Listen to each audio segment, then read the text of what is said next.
Bismillah walhamdulillah wassalatu wassalamu ala rasulillah sallallahu alayhi wa sallam. Assalamu alaikum wa rahmatullahi wa barakatuh. My dear soul, stop scrolling for a moment.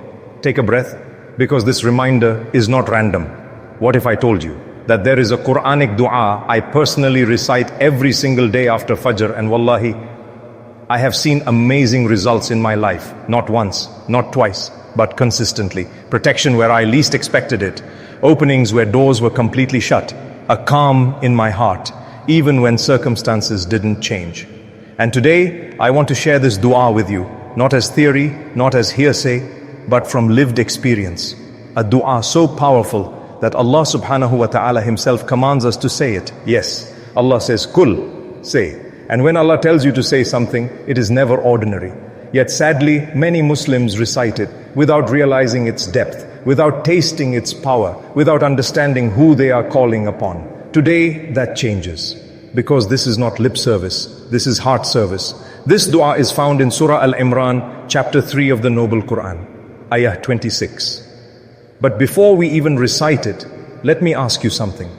When you raise your hands in dua, do you truly know who you are asking? Or are your words faster than your certainty? Because dua is not accepted by pronunciation alone. Dua rises when the heart recognizes the greatness of Allah subhanahu wa ta'ala. That is why this verse is extraordinary. Allah subhanahu wa ta'ala teaches us how to knock on His door. He teaches us which names to call Him by. He teaches us how to awaken yaqeen before asking for anything. The verse begins, Kulillahumma malikal mulk. Say, O Allah, owner of all dominion. Pause here. Don't rush. You are not calling a manager, you are not calling a boss, you are not calling a king, limited by board. Cheers. You are calling the owner of everything, every kingdom, every authority, every system, every atom, the skies you see, the air you breathe, the heart beating in your chest right now. All of it belongs to Allah subhanahu wa ta'ala. And when this settles in your heart, truly settles, something changes. Fear weakens, dependence on people collapses, and hope rises. Then Allah subhanahu wa ta'ala says, you give dominion to whom you will, and you take it away from whom you will. Understand this deeply. Kingdom here does not only mean thrones and crowns. It means a job, a business, a skill, a position, a visa, a house, an opportunity. Whatever portion of the kingdom Allah wills, He gives it. And if Allah withholds it, no human can force it open. Not your boss, not your connections, not your intelligence. This verse resets your heart. It teaches you, stop chasing the creation and start relying on the Creator. And this is only the beginning. Because in the next, Allah subhanahu wa ta'ala speaks about honor and humiliation. And wallahi, when I understood that section of this verse, it changed how I view success forever. Stay with me, because this dua is not just recited, it is lived. And what comes next might be exactly what your heart has been waiting for. My dear heart, we began this powerful Quranic dua by recognizing who we are calling. Not a human, not a system, not a door that can be locked, but Allah subhanahu wa ta'ala, Chi Malik al-Mulk. Now, listen carefully, because the next words of this ayah shake the foundations of how we understand success. Allah subhanahu wa ta'ala continues, Tu'izzu man tasha'u wa tudillu man tasha'. You honor whom you will, and you humble whom you will. This single line destroys one of the biggest illusions of our time. The illusion that honor comes from money, status, followers, titles. No, honor does not come from what you own. Honor comes from who owns you. Allah subhanahu wa ta'ala deliberately separates kingdom from honor. Why? Because you can have power and still be disgraced, and you can have nothing, yet walk with dignity that kings envy. True izzah is not in possessions, it is in connection with Allah subhanahu wa ta'ala. That is why the Prophet Muhammad Sallallāhu Alayhi taught us a principle that changes everything. Whoever does not desire what people possess, people will honor him. When your heart is independent of creation, Allah makes creation respect you, subhanallah. History is full of examples. There were scholars of Islam who owned nothing, no palace, no guards, no wealth. Yet when kings entered their gatherings, they were told to sit where students sat. And they did, not because of fear, but because Allah subhanahu wa ta'ala placed haiba, awe, into the hearts of people. That is izzah.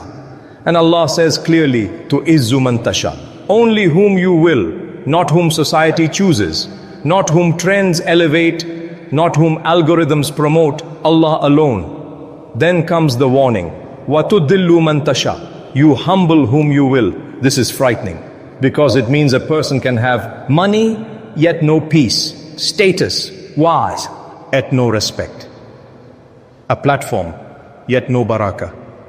Why? Because when someone distances themselves from Allah, Allah removes honor quietly. No announcement, no warning, just emptiness. And this verse forces you to ask, where am I seeking my izzah from?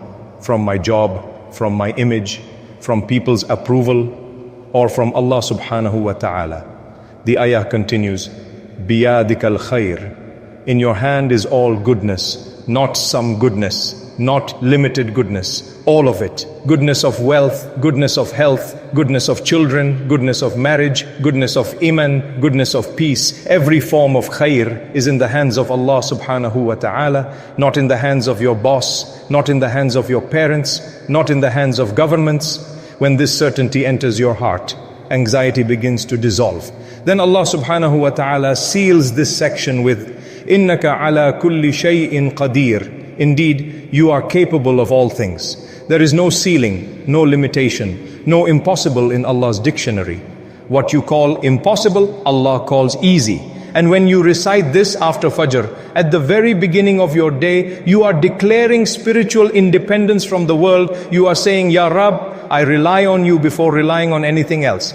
But the ayah is not finished yet, because now Allah subhanahu wa ta'ala speaks about life and death, provision without measure.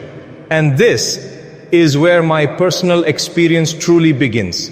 Stay with me, because the final part of this dua is where destinies change. My dear brothers, my dear sisters, now listen carefully, because this final part of the verse is where hearts soften and destinies begin to shift. Allah subhanahu wa ta'ala continues, Tulijul layla fin nahar wa tulijul nahara fil layl. You cause the night to enter the day and you cause the day to enter the night. Every single day, without delay, without error, without ever missing a moment. When night becomes day and day becomes night, it is not randomness, it is control. Perfect control. And if Allah subhanahu wa ta'ala can manage the rotation of the heavens, the balance of time, the order of the universe, then ask yourself, what problem of yours is too big for Him?